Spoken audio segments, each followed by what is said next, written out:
She walked into the glass-walled conference room at Storm CP. The air shifted instantly, cold, sharp, hostile. No designer bag, no heels, no luxury watch. Just a quiet woman in worn-out flats, a ponytail, and a plain folder held close to her chest. The HR director raised a perfectly arched eyebrow and muttered just loud enough to sting. "She looks like she borrowed that outfit from a lost and found." A slick-haired man in a pinstriped suit, another candidate, chimed in.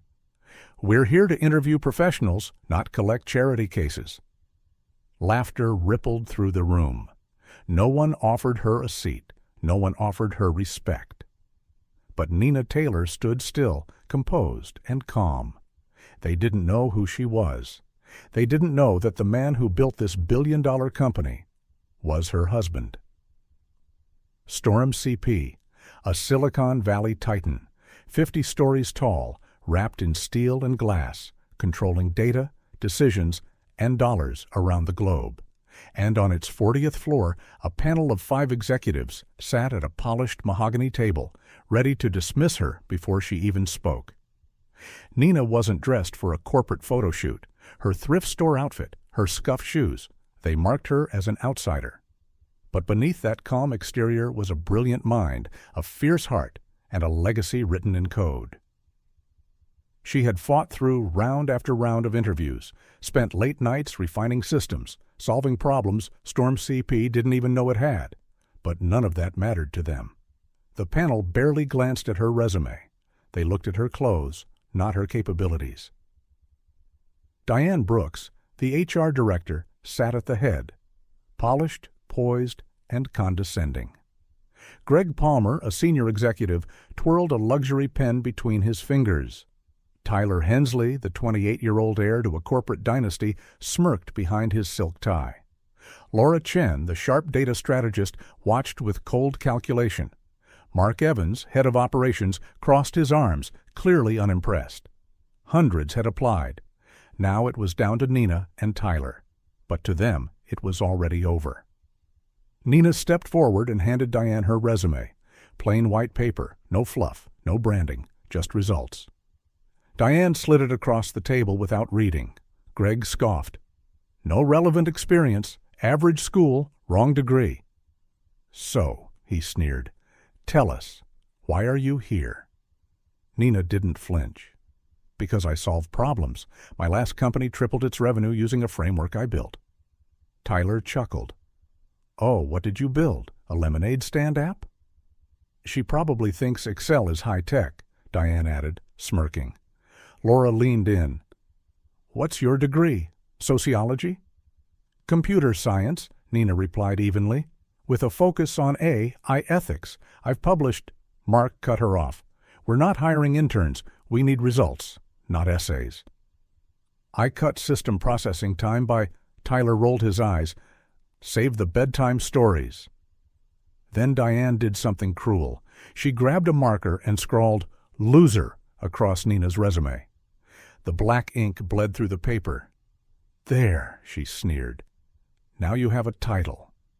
Laughter filled the room. Phones came out. They filmed her standing there, humiliated. Still, Nina stood tall, silent, unshaken. "You're wasting oxygen," Diane snapped. "Where's the flea market?" Greg mocked. Maybe she got lost on the way to Goodwill.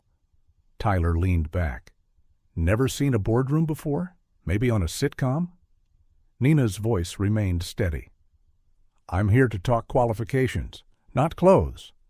Laura raised an eyebrow. "Qualifications?" "Honey, you don't have any." "Try retail," Mark suggested. "You might blend in there." Then Laura picked up a stapler and shot it at Nina's resume, piercing the pages. "Let's shred this fairy tale," she said. Greg smiled. "Matches her holes for brains." Still, Nina didn't flinch. She bent down to pick up the papers. Laura kicked them off the table. "Trash belongs on the floor." Greg stood up. "Let's test her. Logic. Coding. No laptop. No excuses." He threw a 10-page packet of complex coding problems onto the table. "Solve it. Now." Nina sat, pen in hand. Calm. 5 minutes passed. Tyler yawned. Diane scrolled her phone. Laura whispered, "She's scribbling nonsense." Nina stood. Done. Greg skimmed a page, then, without a word, ripped it in half. "You're a joke." Tyler grabbed a pitcher and poured water over her head. "Cool off, dreamer." Laura snapped a photo. "Perfect. She's soaked and unemployed." Still, Nina stood her ground, water dripping down her face, her folder clutched tight. Diane barked, "Security!" 2 guards entered. One grabbed her arm, the other snatched her folder. Mark tore it in half, pieces fluttered to the floor. "Write your sob story somewhere else," Tyler sneered, throwing a pen at her. Greg yanked a trash can and dumped it over her. Coffee grounds and old paper stuck to her soaked blouse. "Here's where you belong," he said. Laura laughed. "Garbage girl, complete."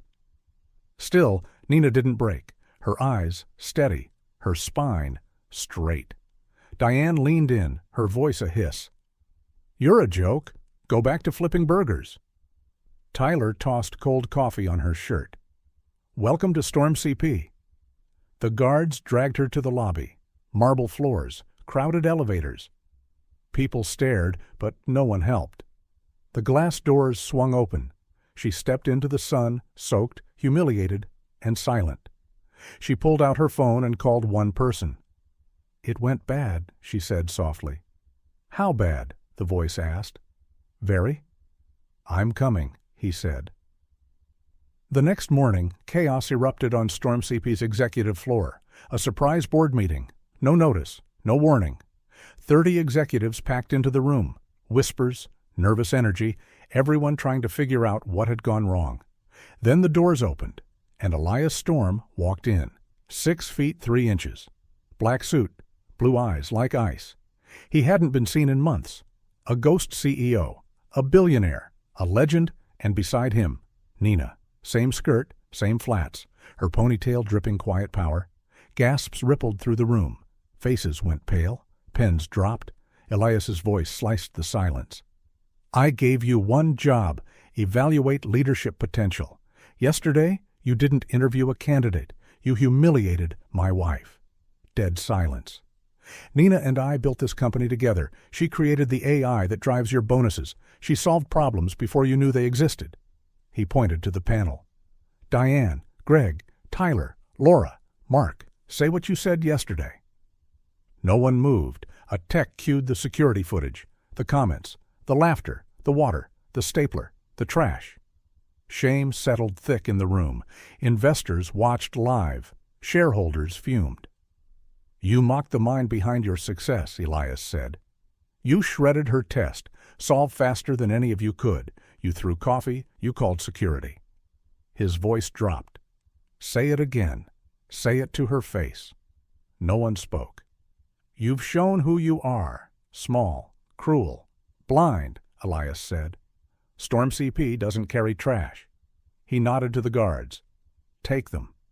The same guards, the same polos. Diane's red blazer dragged. Greg's Rolex clattered. Tyler's smirk vanished. Laura's glasses fogged. Mark's buzz cut bowed. All 5 fired, publicly, permanently. 6 months later, on a rainy street downtown, Greg Palmer sat outside a train station. His suit, gone. His pride, gone. His name, forgotten. His hands trembled around a cardboard sign that read, "Please help." A woman walked by. Navy coat, hair in a ponytail. Steady steps, calm power. Nina, she had just finished keynoting an international summit on AI ethics. She was shaping the future, while Greg sat in the ruins of his past. She paused, reached into her coat, pulled out a single, shiny quarter, and placed it in his shaking hand. Greg looked up, wet, cold, broken. She met his eyes with a soft, steady smile, then walked away, calm, quiet, unbothered. That coin wasn't pity, it was justice.